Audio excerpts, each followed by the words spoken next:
तो hello friends, नए the medical channel में आपका फिर से स्वागत है। जैसा कि आज हम जानेंगे खांसी कफ क्यों होता है और कैसे होता है, इसका कारण क्या है और लक्षण क्या है।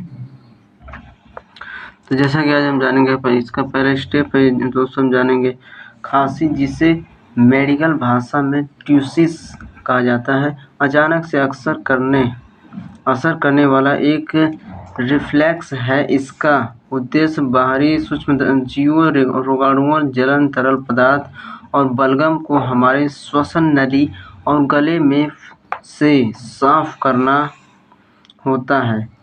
ये फेफड़ों से हवा तेजी से निष्कासन करती है। खांसी जानबूझकर या बिना इच्छा के हो सकती है। हालांकि खांसी एक गंभीर बीमारी का संकेत भी है। खांसी के अधिकतर के मामलों में दवा लेने की ज़रूरत नहीं पड़ती है, क्योंकि अमूमन पर खांसी अपने आप ही ठीक हो जाती है। खांसने के मुख्य रूप से 3 चरण हैं: सांस लेना, स्वर तंत्र के बंद होने पर गले और फेफड़ों में दबाव बढ़ जाना, स्वर तंत्र के खुलने पर मुंह तेजी से हवा का बाहर निकलना खांसी के लिए विशेष संकेत देता है। यदि कोई व्यक्ति खांसी के बहुत ज़्यादा ग्रसित है तो ये किसी बीमारी का संकेत हो सकता है, लेकिन अधिकतर खांसी संक्रमित रोगों से ही होती है।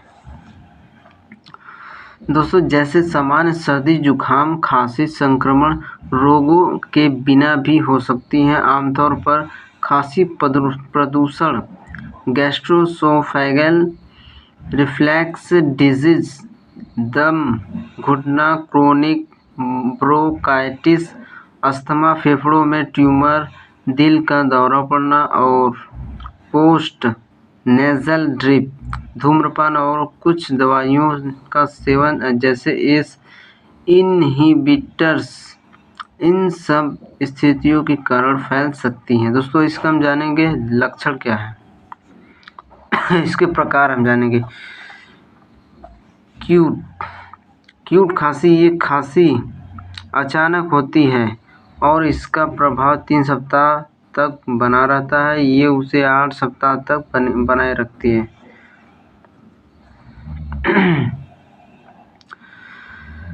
ये खांसी अचानक होती है, इसका प्रभाव 3 सप्ताह तक बना रहता है। सब क्यूट खांसी ये 3 सप्ताह से 8 सप्ताह तक बनी रहती है। क्रोनिक खांसी, इस खांसी का प्रभाव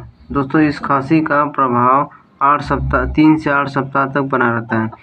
बलगम वाली खांसी, इस खांसी में थूक और बलगम निकलते हैं। चौथा है दोस्तों, इसमें जानेंगे सूखी खांसी में मुंह सूखा रहता है। इसमें थूक या बलगम नहीं आता है। रात में होने वाली खांसी, इस प्रकार की खांसी केवल रात के समय ही आती है। इसके लक्षण दोस्तों हम जानेंगे। खांसी के लक्षण व संकेत दोनों ही खांसी के कारण पर निर्भर करते हैं।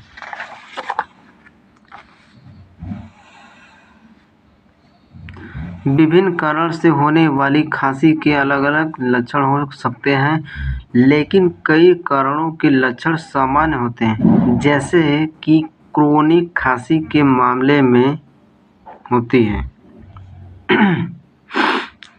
दूसरा इसका दोस्तों हम जानेंगे एक्यूट खांसी के लक्षण। एक्यूट खांसी के लक्षण हो सकते हैं दोस्तों, यहाँ पे इस खांसी के लक्षण व संकेत नीचे दिए गए हैं। बहुत तेज खांसी को संक्रमण और गैर संक्रामक 2 कारणों में विभाजित किया गया है। बहुत तेज खांसी के लक्षण जो किसी संक्रमण की संकेत करते हैं वो इस प्रकार हैं, जैसे तेज बुखार, तेज बुखार आना, ठंड लगना, बदन दर्द, गले में खराश, मतली आना, उल्टी, सिर दर्द, साइनस में दबाव, नाक बहना, रात में पसीना आना और पोस्टनेसल ड्रिप आदि हो सकती हैं। दोस्तों इसके बाद कभी कभी ये बलगम और कफ संक्रमण की उपस्थिति बताती हैं। बलगम और संक्रमण की उपस्थिति बताती हैं। इस खांसी के लक्षण जो किसी असंक्रमण कारण की ओर संकेत करते हो हैं वो इस प्रकार हैं। जब कोई व्यक्ति किसी ऐसे वातावरण में जाता है जहाँ केमिकल या सांस लेने में तकलीफ पैदा करने वाले पदार्थ हो और वहाँ पर उसे खांसी होने लगे तो यह असंक्रमण कारण का संकेत होती है। अगर खांसी को इनहेल्स या एलर्जी जैसे दवाइयों का प्रयोग करके कम किया जाता है तो यह भी असंक्रामक कारण हो सकते हैं। दोस्तों लक्षण इसके जानेंगे।